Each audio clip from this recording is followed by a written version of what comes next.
أذكر إنِّك أنتِ لمّا رُحتِ بيروت ووصلتِ الناس استقبلوكِ استقبال حافل، لدرجة إنِّك ما كنتيش قادرة تطلعي من الفندق بتاعِك من المعجبين والمعجبات.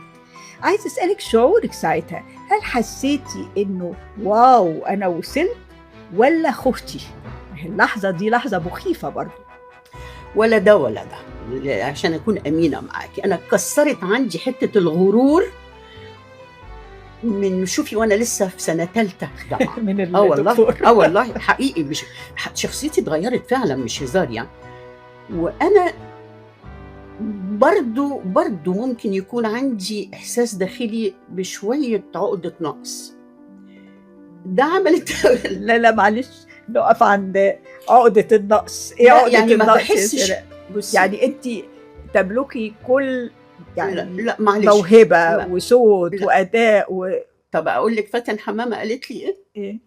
فاتن حمامة قالت لي وأنا حاسة أوي بكلماتها دي هي، قالت لي: "أمّا كنت أروح في عرض خاص ليّا في فيلم من الأفلام، قالت لي وأنا نازلة الناس يقعدوا يقولوا لي: "ده أنتِ عظيمة، ده أنتِ هايلة، ده أنتِ ما حصلتيش يا سيدة الشاشة العربية." قالت لي: "جوايا يا سناء في حد" اللي هي الأنا الأخرى بقى، تقول: "ولا تصدّقي، ده أنتِ كذا غلطة عملتيها في الفيلم ده، هنا ما عرفتيش تعبّري." النظرة الناقدة لنفسِك دي هي فاتن، يعني ده مش بتكلّمي بقى سناء منصور، ده أنتِ بتكلّمي فاتن حمامة اللي حكت لي الحكاية دي. أنا أعتقد إن أنا برضه عندي الحتّة دي، إن أنا أمّا باتفرّج على نفسي يا أنتِ متصوّرة إني أقول الله أنا عملت لأ، في مذيعات على فكرة تقول لِك شُفتيني لمّا قُلت كذا؟ أنا كنت أقول يا رب ما تكونيش شُفتيني لمّا هبّبت الحكاية دي.